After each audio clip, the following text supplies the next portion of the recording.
Okay, what we will discuss today is Battle of Surabaya. Materi yang disampaikan tadi, story about the Battle of Surabaya, and then structure text, ya, struktur dari teksnya, kemudian juga exercise, and then vocabulary, and then grammar, dan regular and irregular verb. Ya. Okay. The Battle of Surabaya. On 10 November, Indonesia celebrates Hari Pahlawan or Heroes Day in remembrance of the Battle of Surabaya, which started on that very date in the year 1945. The bloody battle took place because Indonesians refused to surrender their weaponry to British Army. British Army at that time was part of the Allied forces. The Divine Buntu is the well-known revolutionary leader who played a very important role in this battle. It all started because of a misunderstanding between British troops in Jakarta and those in Surabaya under the command of Brigadier A.W. W.S. Malaby. Brigadier Malaby already had an agreement with Governor of East Java, Mr. Surya. The agreement stated that British would not ask Indonesian troops and militia to surrender their weapons. However, a British plan from Jakarta dropped leaflets all over Surabaya. The leaflet told Indonesians to do otherwise on 27 October 1945. This action angered the Indonesian troops and militia leaders because they felt betrayed. On 30 October 1945, Brigadier Malaby was killed as he was approaching the British troops post near Jembatan Merah or Red Bridge, Surabaya. There were many reports about the death, but it was widely believed that the brigadier was murdered by Indonesian bullets. Looking at the situation, Lieutenant General Sir Philip Christensen brought in reinforcements to siege the city. In the early morning of 10 November 1945, British troops began to advance into Surabaya with cover from both naval and air bombardment. Although the Indonesians defended the city heroically, the city was conquered within 3 days, and the whole battle lasted for 3 weeks. In total, between 6,000 and 16,000 Indonesians died, while casualties on the British side were about 600 to 2,000. Battle of Surabaya caused Indonesia to lose weaponry, which hampered the country's independence struggle. However, the battle provoked Indonesian and international mass to rally for the country's independence, which made this battle especially important for Indonesian national revolution.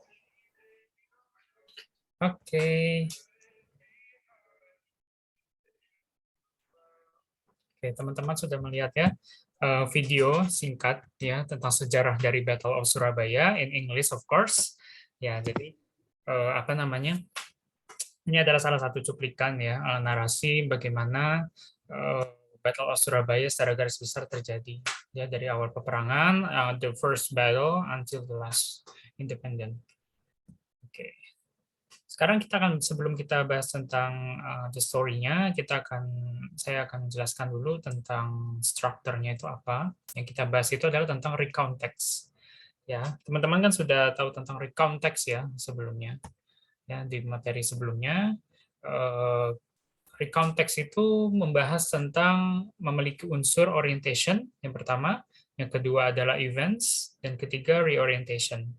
Nah, orientation itu berisi informasi mengenai tokoh. Jadi kayak pendahuluan yang sebelum-sebelumnya ya, description. Tapi kita tentang recount text, untuk saat ini kita tidak membahas itu, kita membahas bahasanya orientation. Jadi informasi dulu.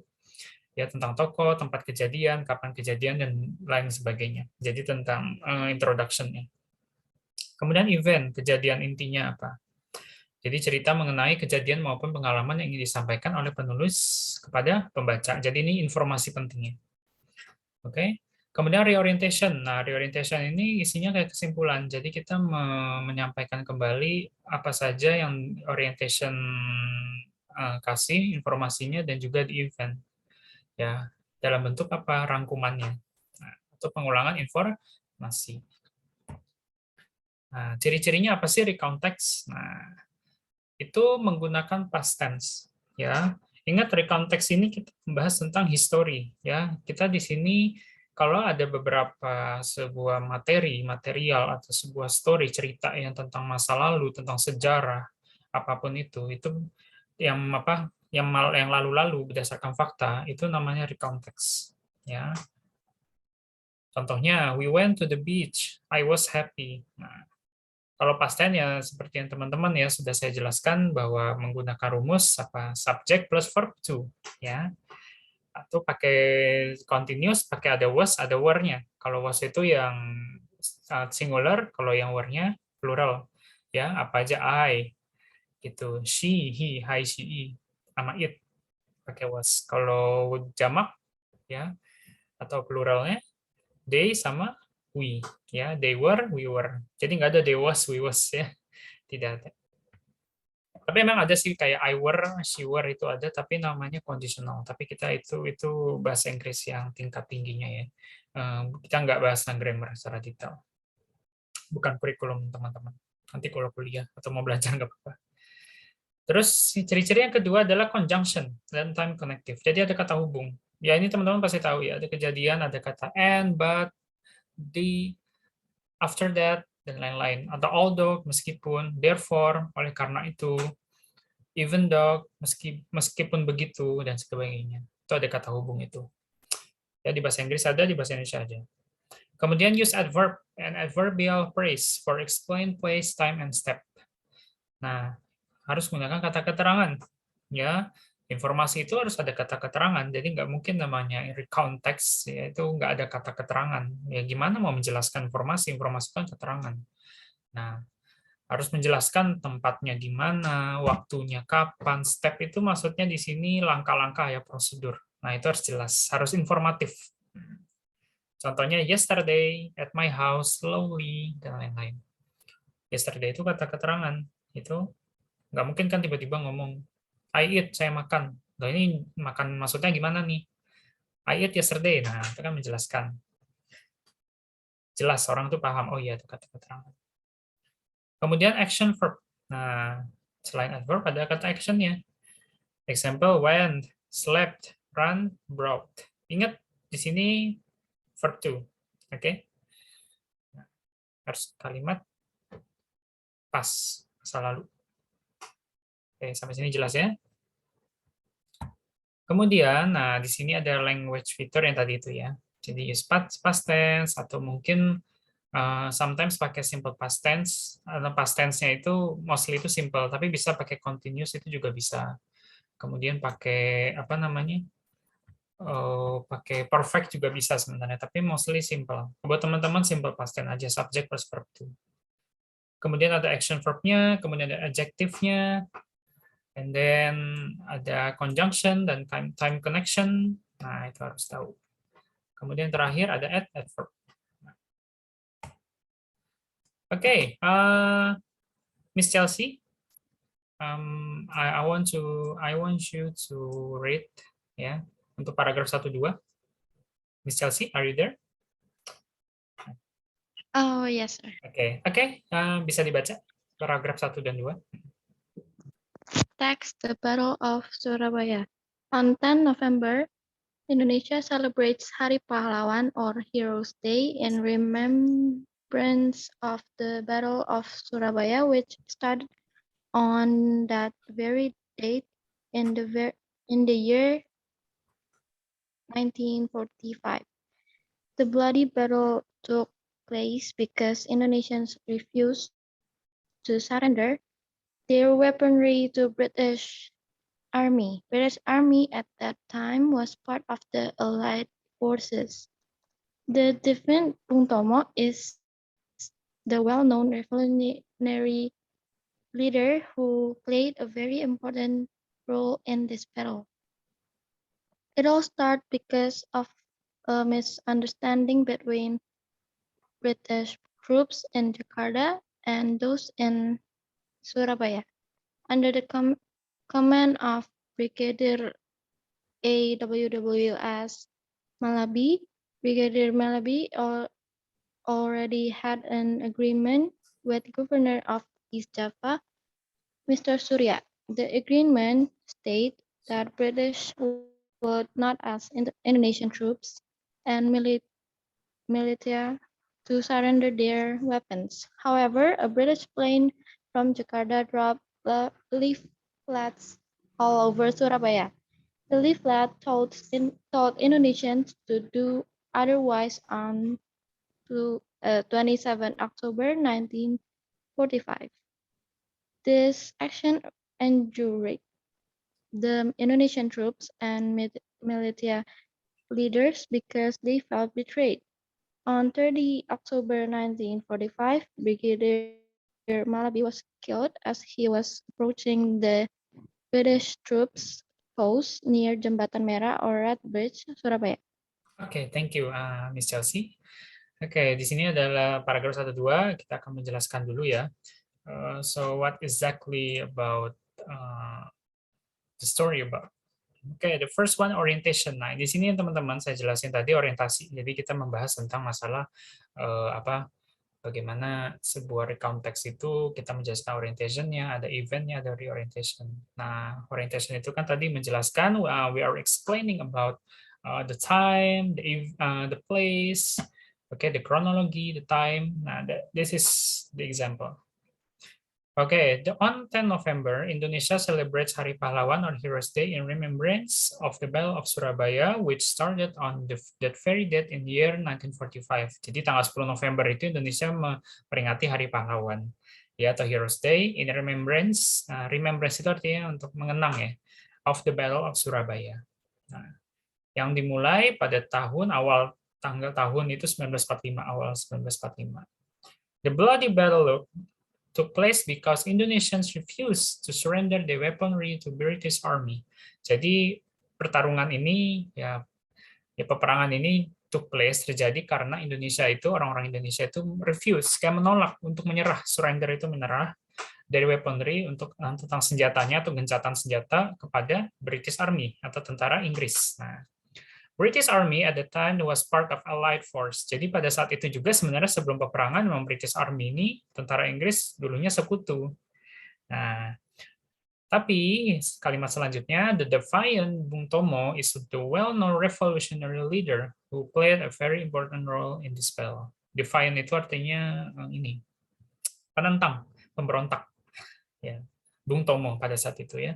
Is the well-known revolutionary leader, pemimpin revolusionary yang paling dikenal, ya, yang mempunyai who played a very important role, ya, yang memiliki peran penting di peperangan ini. That's the first paragraph orientation. Kemudian kita masuk ke event. It all started because of misunderstanding between British troops in Jakarta and those in Surabaya. Jadi ada sebuah kesalahpahaman, misunderstanding ya antara troops ya tentara Inggris ya dengan di Jakarta dan juga sebagian di Surabaya. Under the command of Brigadier AWWS Malabi, ya bisa panggil Brigadier Malabi, ya di bawah perintah under the command Brigadier Malabi. Dan sebelumnya Brigadier Malabi ini already had an agreement with Governor of East Java, Mr. Surya. Jadi sebenarnya sebelum peperangan terjadi juga Brigadier Malabi sudah setelah menjadi sekutu dia juga buat sebuah perjanjian yaitu dengan Gubernur Jawa Timur namanya Mr. Surya. Nah, the agreement-nya ini state that British would not ask Indonesian troops and militia to surrender their weapon. Jadi isi perjanjiannya itu bahwa British itu tidak akan pernah memaksa Indonesia gitu untuk menyerah gitu tentang persenjataan mereka, gencatan senjata dengan British. However, however itu artinya namun, a British plane from Jakarta dropped leaflet all over Surabaya. Tiba-tiba pesawat British itu dari Jakarta kayak menjatuhkan leaflet. Leaflet itu artinya ini kayak brosur ya, bukan brosur, kayak semacam surat edaran. Kalau sekarang mungkin bahasanya pamflet ya. Leaflet itu kalau di kampus-kampus atau sekolah-sekolah ada kayak di mading itu ada surat-surat ya pengumuman atau apa, nah itu leaflet bisa juga. Nah, leafletnya ini dibilang bahwa ternyata si British ini kayak semacam kayak memprovokasi ya. Leaflet told Indonesian to do otherwise on Oktober 27 Oktober 1945. Malah justru melakukan sebaliknya. Malah yang seharusnya agreement itu British minta Indonesia untuk tidak menyerah, malah justru dibalik gitu, ditwisted. Mereka difitnah Indonesia bahwa Indonesia yang malah justru yang menyuruh British itu untuk menyerah. Nah, ini akhirnya action ini anger the Indonesian troop, malah bikin reaksi amarah dari tentara Indonesia dan militia. Militia itu militan ya. Misalnya orang-orang militan itu di bawah tentara. Because they felt betrayed. Betrayed itu artinya dikhianati ya, merasa dikhianati. Akhirnya pada tanggal 30 Oktober 1945, Brigadier Malaby was killed, dibunuh, and he was approaching the British troop post near Jembatan Merah. Jadi di Jembatan Merah itu pada saat itu dia lagi mau approaching, mau mendatangi si British troop ini, tentara-tentaranya, bawahannya di dekat Jembatan Merah, tapi udah keburu dibunuh. Nah, di Surabaya. Oke, yang paragraf ketiga, Miss Villa, can you hear me, Miss Villa? Okay. Paragraf 3 ya. Okay, Mister. There were many reports about that, but it was without believed that the brigadier was murdered by Indonesian military. Looking at this situation, Lieutenant General Sir Philip Christian brought in informants to seek the city. In the early morning of 10 November 1945, British troops began to advance into Surabaya with cover from both naval and air bombardment. Although the Indonesian defended the city heroically, the city was surrounded within 3 days, and the whole battle lasted for 3 weeks. In the total between 6,000 and 16,000 Indonesian deaths will casualty on the British side were about 600. 2000 Battle of Surabaya causing Indonesia to lose a partner which hampered the country independence struggle. However, the battle provoked Indonesia and international mass to rally for the country independence, which made this battle especially important and for Indonesian national revolution. Thank you.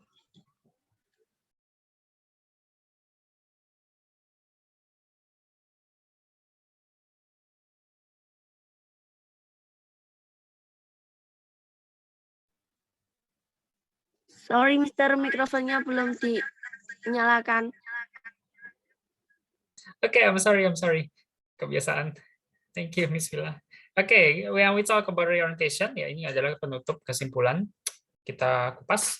There were many reports about the death, but it was widely believed that the brigadier was murdered by Indonesian militia. Nah, banyak laporan tentang kematian. Nah, bahwa banyak yang percaya juga. It was widely believed that brigadier was murdered, dibunuh oleh militan Indonesia. Ya, looking at the situation, melihat situasi ini, Lieutenant General Sir Philip Christensen, ya, jadi si Lieutenant Philip ini broke in reinforcement to siege, jadi melakukan perlawanan untuk mengepung kota. Nah, siege itu mengepung ya, gitu. In the early morning of 10 November 1945 ya, 1944, di pagi hari ya pagi-pagi buta, nah tentara Inggris ini mulai untuk advance untuk menyerang maju ke Surabaya with cover from both naval and air bombardment. Jadi penyerangan Surabaya yang dilalui dua cara ya, both naval melalui angkatan laut, ya, dan air bombardment. Jadi bombardir dari angkatan udara, serangan bom, ya. Although meskipun the Indonesian defended the city heroically, ya basically orang-orang Indonesia pada saat itu ya militan-militan yang menjaga atau mempertahankan kota secara kerja keras, heroik banget. Tapi kota ternyata sudah dikuasai, was conquered, dikuasai selama 3 hari. Nah, and the whole battle lasts for 3 weeks, dan total peperangannya itu selama 3 minggu. Ya, in total between 6,000 and 16,000 Indonesian died, while casualty on the British side were about 600 to 2,000.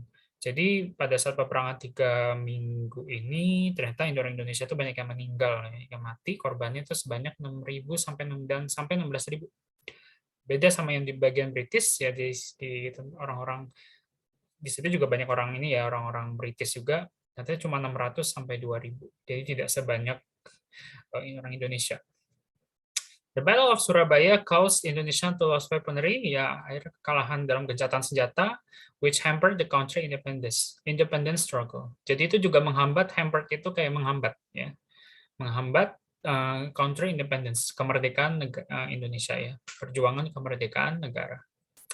However, ya meskipun the battle provoked Indonesian and international mass, ya, misalkan memprovokasi, ya, akhirnya memprovokasi orang-orang Indonesia dan internasional, massa internasional, ya, berita-berita internasional, to rally. Jadi untuk rally itu kayak rapat, jadi kayak melakukan sebuah perkumpulan, ngumpul for the country independence, which made this battle especially important for Indonesian National Revolution. Jadi ini kita dirapatin bahwa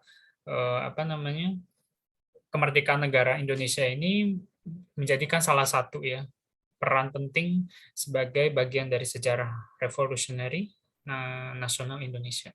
Itu. Seperti itu. Ya itu kesimpulannya orientation. Oke. Nah, di sini ini bukan exercise ya. Ini kita discussion aja, mempersingkat waktu. Oke. The text is written is the form of. Jadi tulisan ini written ya ditulis dalam bentuk apa? Recount text. Jadi teman-teman nanti kalau ditanya soal bisa di reading ya. Kalau teman-teman ujian ada sesi reading ditanya ini soal ini jenisnya apa gitu. Oh, recount text. Oh, ini tentang mungkin announcement. Dulu kita belajar tentang announcement. Oh, ini tentang deskriptif dan bla bla bla. Nah, itu harus tahu. Itu pertanyaan yang sering sekali. What is the passage about? Sebenarnya redaksi atau cerita ini, literatur ini tentang apa? Oh, tentang The Battle of Surabaya. Passage about itu masa judulnya tentang apa? Menceritakan tentang apa? Where did it happen? Kapan itu terjadi? Nah, itu di Surabaya. Kalau ini masih mudah ya, karena ini kan Battle Surabaya, teman-teman pasti mikir, oh ini gampang. Gitu. When did the battle take place? Kapan terjadinya ya take place? The battle took place on 10 November 1944. Ya, hati-hati jangan sampai tertipu ya di paragraf sebelumnya ini kan memang ada tanggal 27, ada tanggal 30 ya. Nah, ini jangan terkecoh gitu kan. Kita lihat dulu kapan nih kejadiannya gitu. Atau itu di bulan apa November.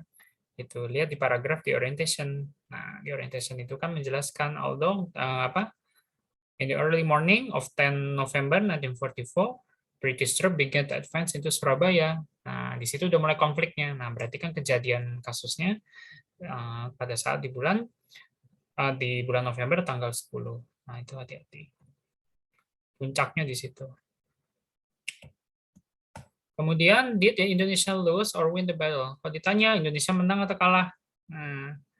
Pendapatnya gimana? Jawabannya ya, answer-nya Indonesia lost the battle. Pada saat yang di paragraf orientation dijelasin ternyata Indonesia itu kalah, udah dikuasai selama 3 hari, ya kan?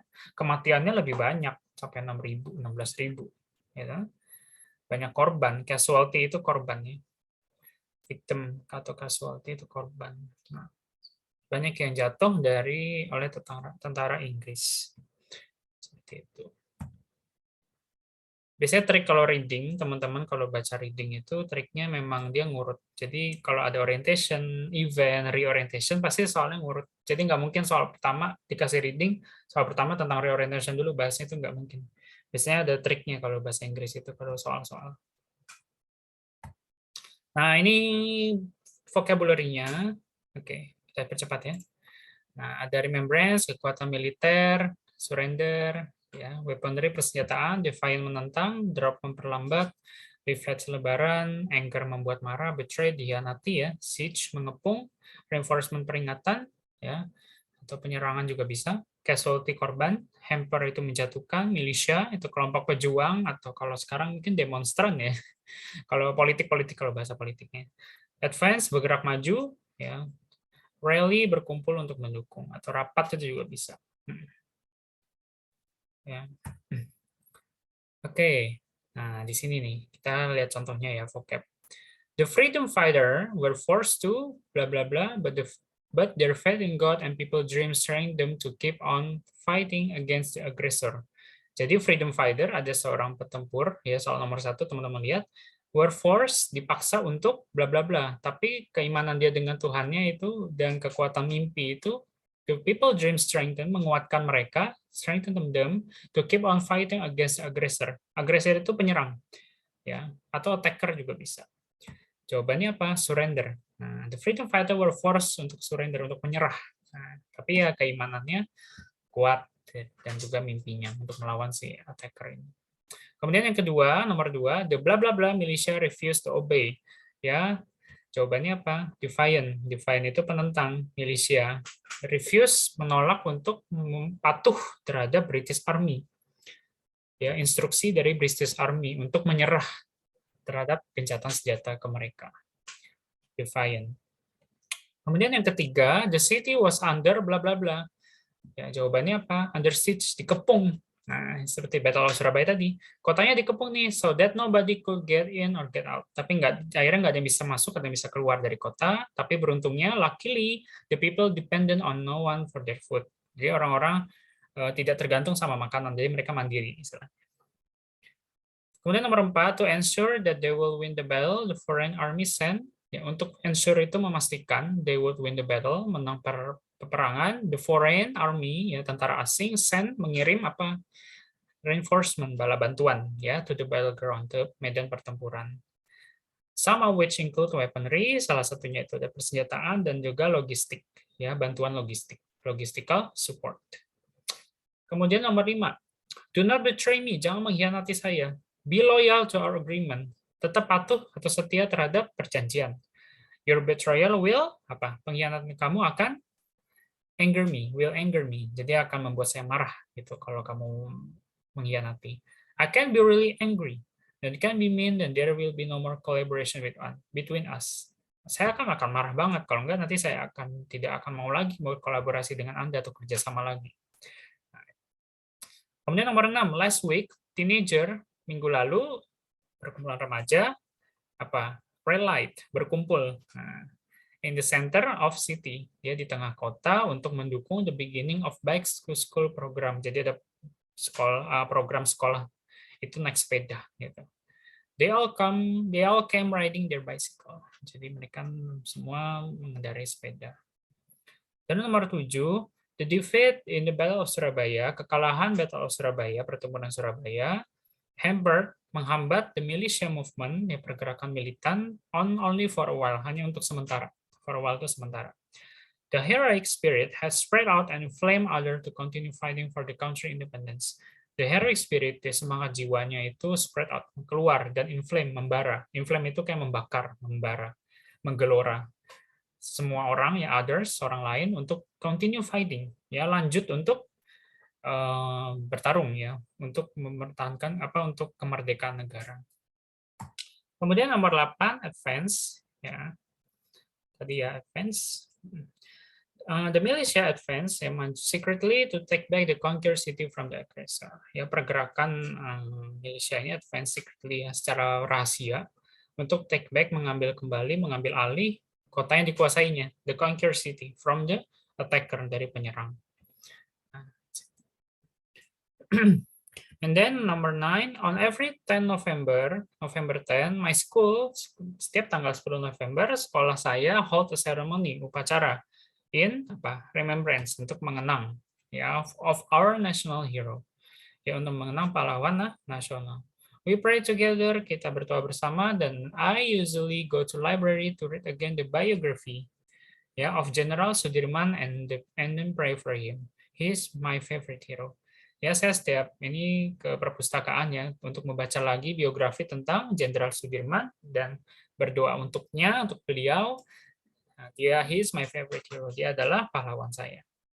Kemudian terakhir adalah nomor 10, students for many school, ya, mahasiswa dari beberapa sekolah held a mass rally, ya, jadi perkumpulan massa gitu untuk protes to rampant corruption, ya, korupsi dan permintaan dari koruptor, ya, in that institution, ya, jadi ada sebuah lembaga itu ya, yang koruptor itu, lembaga koruptor, untuk biar koruptor ini ditangkap, arrested, seperti itu.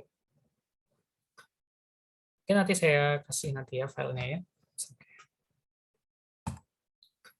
Oke, nah ini juga sama. Ini grammar ya, biasanya pakai past atau was atau were ya. In 1951 they were 17, so they are 1885. Today is weather cold. Nah, ini nanti teman-teman bisa baca sendiri ya. Nah, jadi tinggal pakai is atau was atau am, were. Biasanya ada simple past, ada simple present, tapi mostly past. Past tinggal pakai were sama was saja. Nanti bisa dicari tahu. Ya.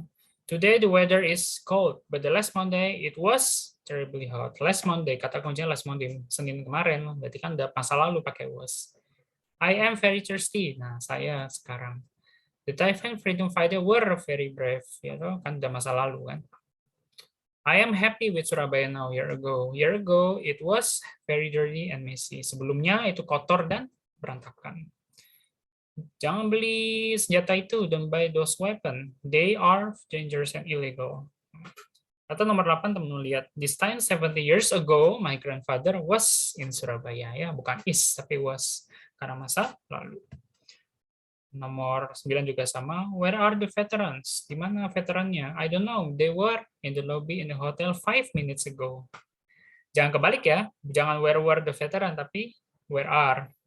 Kata kuncinya kan 5 minutes ago. Berarti kalimat keduanya, I don't know. They were in the lobby. Jangan they are. Gitu. Kecuali kalau nggak ada 5 minutes ago-nya, boleh pakai are. Gitu. Itu kata kuncinya. Nah, jadi jangan kebalik. Biasanya suka kebalik kalau orang-orang. Oke, itu aja. Nah, ini nanti bisa baca sendiri ya. Irregular. Oke, selesai untuk malam ini. Ya. Saya kirim ininya ya. Absensi, teman-teman bisa ini. Ini kayaknya udah mau selesai Zoom-nya. Nah, ini sorry. Maaf. Salah. Oke, dah. Ini saya kirim. Teman-teman bisa isi absensinya yang belum. Ada yang mau ditanyakan? Any questions? No. No, okay. Miss Chelsea, do you have a question? Cuma 2 ya hari ini ya. Miss Chelsea, do you have any questions maybe? No, sir. Okay, good. Nanti saya akan kirim ya filenya, nanti teman-teman bisa absensi. Itu saja ya pertemuan malam ini. Ya, mohon maaf mungkin cukup singkat ya, karena sepertinya materi selanjutnya akan singkat juga. Ya, nanti kita ketemu hari Selasa, nanti kita belajar tentang sejarah lagi ya. Nanti saya tentang B.J. Habibie ya. Sekarang udah Beta Surabaya, tentang almarhum Pak Habibie. Gimana beliau? Oke, itu saja mungkin dari saya. Kalau nggak ada, saya tutup ya. Alhamdulillahirabbil alamin. Terima kasih buat teman-teman semua. Assalamualaikum warahmatullahi wabarakatuh.